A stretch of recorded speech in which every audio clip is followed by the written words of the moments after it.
Crypto बाजार। ऐसा लग रहा है कि 2026 तक ये एक बहुत बड़े मोड़ पर पहुंचने वाला है। तो आज हम क्रिप्टो मंथन के सोर्स मटेरियल को उठाएंगे और 2026 के इसी डिजिटल एसेट रोड मैप को समझने की कोशिश करेंगे। देखते हैं कि आने वाले वक्त की तस्वीर आखिर कैसी दिख रही है। चलिए इसी दमदार बात से शुरुआत करते हैं। देखिए, ये कोई मामूली दावा नहीं है। ये इस बात का इशारा है कि हम एक ऐसे दौर में जा रहे हैं जहां क्रिप्टो अब सिर्फ सट्टेबाजी का जरिया नहीं रहेगा, बल्कि हमारे फाइनेंशियल सिस्टम का एक बहुत जरूरी हिस्सा बनने की राह पर है। ठीक है, तो इसका असली मतलब क्या है? बिल्कुल सीधी सी बात है। अब हम हाइप और अटकलों से हटकर असल दुनिया के इस्तेमाल की तरफ बढ़ रहे हैं। अब मुद्दा सिर्फ ये नहीं है कि क्रिप्टो की कीमत क्या हो सकती है, बल्कि ये है कि इससे असल में क्या क्या किया जा सकता है। तो फिर इस नए दौर में मार्केट को लीड कौन करेगा? चलिए उन बड़े नामों पर नजर डालते हैं जो इस पूरे बाजार की नींव बन रहे हैं। अच्छा, तो यहां बात काफी दिलचस्प हो जाती है। सबसे पहले बिटकॉइन, जो अपनी सिक्योरिटी के लिए मशहूर है। समझिए ये डिजिटल सोना है।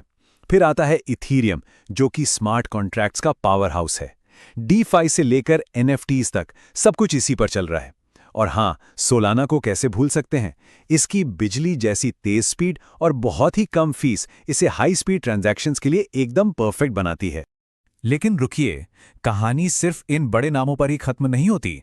अब जरा उन नए और मजेदार सेक्टर्स को देखते हैं जहां जबरदस्त ग्रोथ की उम्मीद की जा रही है। ये वो सेक्टर्स हैं जिन पे क्रिप्टो मंथन सबसे ज्यादा फोकस कर रहा है, और इसकी वजह भी है। AI कॉइन्स ब्लॉकचेन की मदद से पहले से ज्यादा स्मार्ट और बेहतर सिस्टम बना रहे हैं। रियल वर्ल्ड एसेट्स यानी RWA हमारी असल दुनिया जैसे रियल एस्टेट और डिजिटल दुनिया के बीच का फासला कम कर रहे हैं। और गेमिंग में तो ब्लॉकचेन ऐसे कमाल के एक्सपीरियंस बना रहा है जो पहले कभी सोचे भी नहीं गए थे। अब सवाल ये उठता है कि भाई 2026 ही क्यों? ये साल इतना खास क्यों है? क्या ये बस यूं ही कोई साल चुन लिया गया है? नहीं, बिल्कुल नहीं। इसके पीछे दो बहुत बड़ी वजहें हैं जो इसे एक टर्निंग पॉइंट बना रही हैं। पहली वजह है बिटकॉइन होविंग। अगर आसान भाषा में समझें तो ये एक ऐसा इवेंट है जो लगभग हर 4 साल में होता है और नए बिटकॉइन बनने की रफ्तार को आधा कर देता है।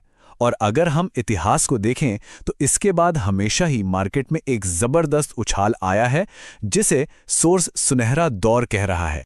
दूसरी ओर शायद सबसे बड़ी वजह है बड़ा पैसा। जी हां, नए नियमों के आने से अब बड़े बड़े इंस्टीट्यूशनल इन्वेस्टर्स मार्केट में आ रहे हैं, और वो भी ऐसे स्केल पर जो पहले कभी नहीं देखा गया।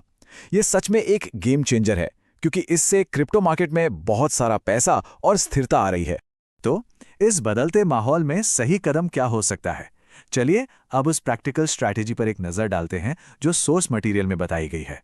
तो ये जो पूरी स्ट्रैटेजी है ना, ये 3 सिंपल लेकिन बहुत ही पावरफुल स्टेप्स पर टिकी है। पहला, जो मार्केट के लीडर्स हैं उन्हें होल्ड करना ताकि एक मजबूत नींव बने। दूसरा, अपने एसेट्स को स्टेक करके पैसिव इनकम कमाना, मतलब नेटवर्क को सिक्योर करने में मदद करना और बदले में रिवॉर्ड्स पाना। और तीसरा, और ये सबसे जरूरी है, कि हमेशा अपनी रिसर्च खुद करें। एक बात साफ है, ये कोई फाइनेंशियल सलाह नहीं है, ये बस एक फ्रेमवर्क है जिससे सही फैसले लेने में मदद मिल सकती है। तो आखिर में सारी बात आकर एक जगह रुकती है। क्रिप्टो अब मैच्योर हो रहा है। हम उस दौर से आगे निकल रहे हैं जहां सिर्फ हाइप थी, और अब हम एक ऐसे नए दौर में जा रहे हैं जहां असल दुनिया में इसका इस्तेमाल होगा और मार्केट में स्थिरता आएगी। तो हमने देखा कि कैसे 2026 क्रिप्टो के लिए एक बहुत बड़ा साल होने जा रहा है। इसमें मार्केट लीडर्स, नए सेक्टर्स और इंस्टीट्यूशनल निवेश का बड़ा हाथ होगा।